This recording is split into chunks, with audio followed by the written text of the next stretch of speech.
नमस्कार, आप देख रहे हैं एसपीडी न्यूज। दिन भर की ताज़ा खबरों के लिए अभी सब्सक्राइब करें एसपीडी न्यूज और खबरों में आगे बढ़ने से पहले वीडियो को लाइक जरूर से। और इसी के साथ आज की पहली बड़ी खबर की पीएम नरेंद्र मोदी बोले, हमने सदियों की गुलामी सहन की, अब स्वतंत्र भारत सबसे तेजी से बढ़ने वाली अर्थव्यवस्था। सुप्रीम कोर्ट ने शिवसेना के बागी विधायकों को दी राहत, उनकी अयोग्यता पर 11 जुलाई तक कोई फैसला नहीं। उत्तर प्रदेश उपचुनाव के मद्देनजर अखिलेश की उदासीनता, मुस्लिम और यादव में दरार से सपा के गढ़ों में मिली हार।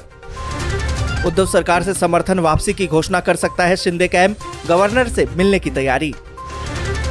पंजाब में 1 जुलाई से 300 यूनिट मुफ्त बिजली, मान सरकार ने पूरा किया चुनावी वादा। राजस्थान में भी बन रहे महाराष्ट्र जैसे हालात, सचिन पायलट ने अपने धैर्य को लेकर कही बड़ी बात। तेलंगाना सरकार का ऐलान, राष्ट्रपति चुनाव में विपक्षी दलों के संयुक्त उम्मीदवार यशवंत सिन्हा का करेंगे समर्थन। अभी जेल में ही रहेंगे सत्येंद्र जैन, मनी लॉन्ड्रिंग मामले में स्पेशल सीबीआई कोर्ट ने न्यायिक हिरासत 14 दिन और बढ़ाई। गैंगस्टर लॉरेंस बिश्नोई को नहीं मिल रहा है कोई भी वकील, पिता ने सुप्रीम कोर्ट में लगाई है गुहार, 11 जुलाई को होगी सुनवाई।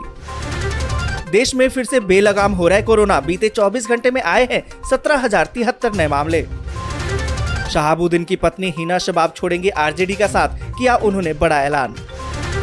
33,000 मुर्दे ले रहे हैं पीएम सम्मान निधि का लाभ, रिपोर्ट में हुआ है खुलासा, मच गया हड़कंप, होगी अब इनसे वसूली। फडणवीस के घर पर महाराष्ट्र भाजपा कोर कमेटी की बैठक, सुप्रीम कोर्ट के एक्शन के बाद आगे की रणनीति पर चर्चा। मायावती ने पार्टी कार्यकर्ताओं से कहा, 2024 के चुनाव में मुसलमानों को गुमराह होने से रोकें। यशवंत सिन्हा ने नामांकन किया दाखिल, राहुल गांधी भी रहे मौजूद। राहुल गांधी का पीएम नरेंद्र मोदी पर बड़ा हमला, बोले कि मोदी अपने मित्रों को बना रहे दौलतवीर और युवाओं को 4 साल के ठेके पर अग्निवीर। संजय राउत को ईडी का समन, पात्रा गोरेगांव चाल घोटाले में करोड़ों की हेराफेरी का आरोप। स्टार्टअप वर्ल्ड में भारत के 5 शहरों ने मचाई धूम, दिल्ली मुंबई से आगे निकला बेंगलुरु। G7 राष्ट्रों ने की रूस के खिलाफ और प्रतिबंध लगाने की योजना की घोषणा, यूक्रेन की सहायता का लिया संकल्प। सुप्रीम कोर्ट से मिली राहत के बाद एकनाथ शिंदे बोले, ये बाला साहेब ठाकरे के हिंदुत्व की जीत, बेटे श्रीकांत ने भी दी प्रतिक्रिया। पटना में कांग्रेस नेता कन्हैया कुमार की सभा में हंगामा, हाथापाई के बाद अग्निपथ स्कीम के समर्थन में लगे नारे।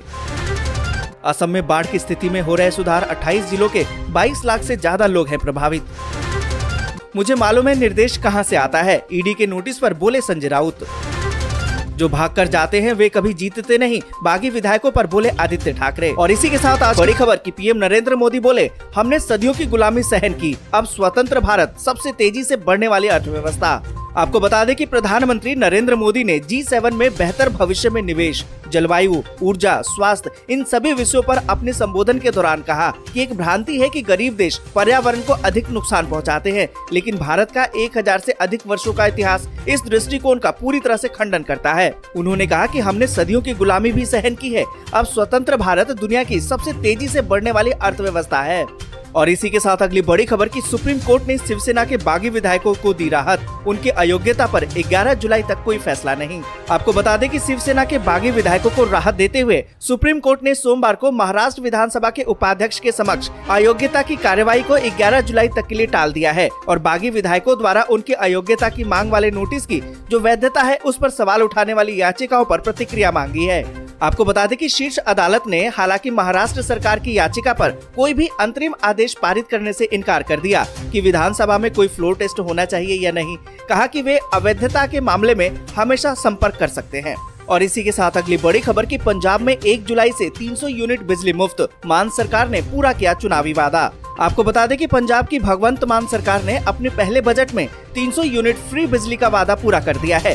प्रदेश में 1 जुलाई से अब 300 यूनिट तक की बिजली मुफ्त मिलेगी। वित्त मंत्री हरपाल सिंह चीमा ने राज्य का बजट पेश किया और ऐलान कर दिया। उन्होंने कहा कि पंजाब के हर घर को अब 1 जुलाई से हर महीने 300 यूनिट बिजली मुफ्त मिलेगी। सरकार इस योजना पर खर्च के लिए वित्तीय व्यवस्था करने के लिए पूरी तरह से तैयार है। इस बजट में शिक्षा पर भी जोर दिया जा रहा है। आपको बता दें कि पंजाब में स्कूली और उच्च शिक्षा के लिए बजट में 16% का इजाफा किया गया है। वहीं तकनीकी शिक्षा में 47% और मेडिकल शिक्षा में 57% का इजाफा किया गया है। और इसी के साथ अगली बड़ी खबर की गैंगस्टर लॉरेंस बिश्नोई को नहीं मिल रहा है कोई भी वकील, पिता ने सुप्रीम कोर्ट में लगाई है गुहार। 11 जुलाई को होगी सुनवाई। आपको बता दें कि सिंगर मूसेवाला की हत्या का मामला अब सुप्रीम कोर्ट पहुंच गया है। जेल में बंद गैंगस्टर लॉरेंस बिश्नोई के पिता ने सोमवार को गायक सिद्धू मूसेवाला की हत्या के मामले में दिल्ली की एक अदालत में ट्रांजिट रिमांड आदेश सहित विभिन्न आदेशों को चुनौती देते हुए सुप्रीम कोर्ट का रुख किया है। लॉरेंस बिश्नोई के पिता ने शिकायत की कि पंजाब में वकीलों ने केस लड़ने से मना कर दिया है। कोई भी वकील उनके बेटे और उनका प्रतिनिधित्व करने को तैयार नहीं है। और आपको बता दें कि पीठ 11 जुलाई को बिश्नोई के पिता की याचिका पर सुनवाई के लिए सहमत हुई है। और इसी के साथ अगली बड़ी खबर की फडणवीस के घर पर महाराष्ट्र भाजपा कोर कमेटी की बैठक। सुप्रीम कोर्ट के एक्शन के बाद आगे की रणनीति पर चर्चा। आपको बता दें कि सुप्रीम कोर्ट की तरफ से बागी विधायकों को राहत मिलने के बाद महाराष्ट्र भाजपा अब आगे की रणनीति के लिए बैठक कर रही है। इस बैठक में राज्य इकाई के सभी बड़े नेता शामिल हुए। बताया तो ये जा रहा है कि ये बैठक पूर्व सीएम देवेंद्र फडणवीस के घर पर हो रही है। आपको बता दें कि देवेंद्र फडणवीस के सागर बंगले पर बैठक हुई। इसमें पार्टी शिंदे गुट को लेकर जल्द फैसला कर सकती है। और इसी के साथ अगली बड़ी खबर की देश में फिर से बेलगाम हो रहा है कोरोना। 24 घंटे में आए 17,073 नए मामले। आपको बता दें कि देश में बीते एक हफ्ते में कोरोना के मामले बढ़ते दिखाई जरूर दिए हैं। ऐसे में लोगों के मन में ये आशंका पैदा हो गई है कि क्या कोई नई लहर आ गई है।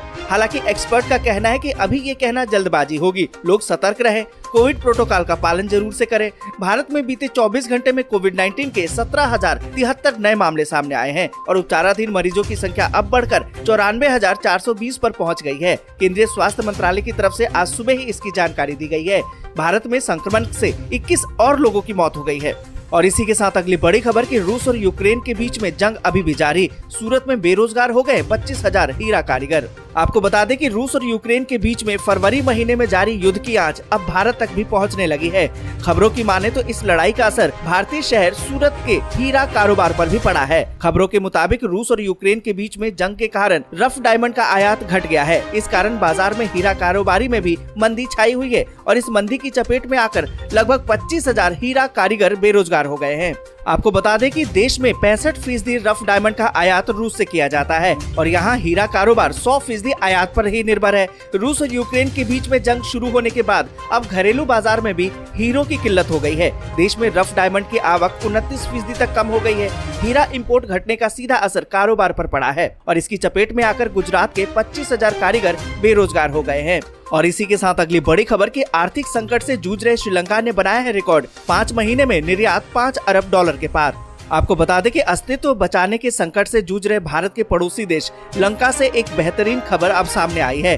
श्रीलंका का निर्यात 5 महीने में रिकॉर्ड स्तर पर चढ़कर $5 बिलियन के निशान को पार कर गया है।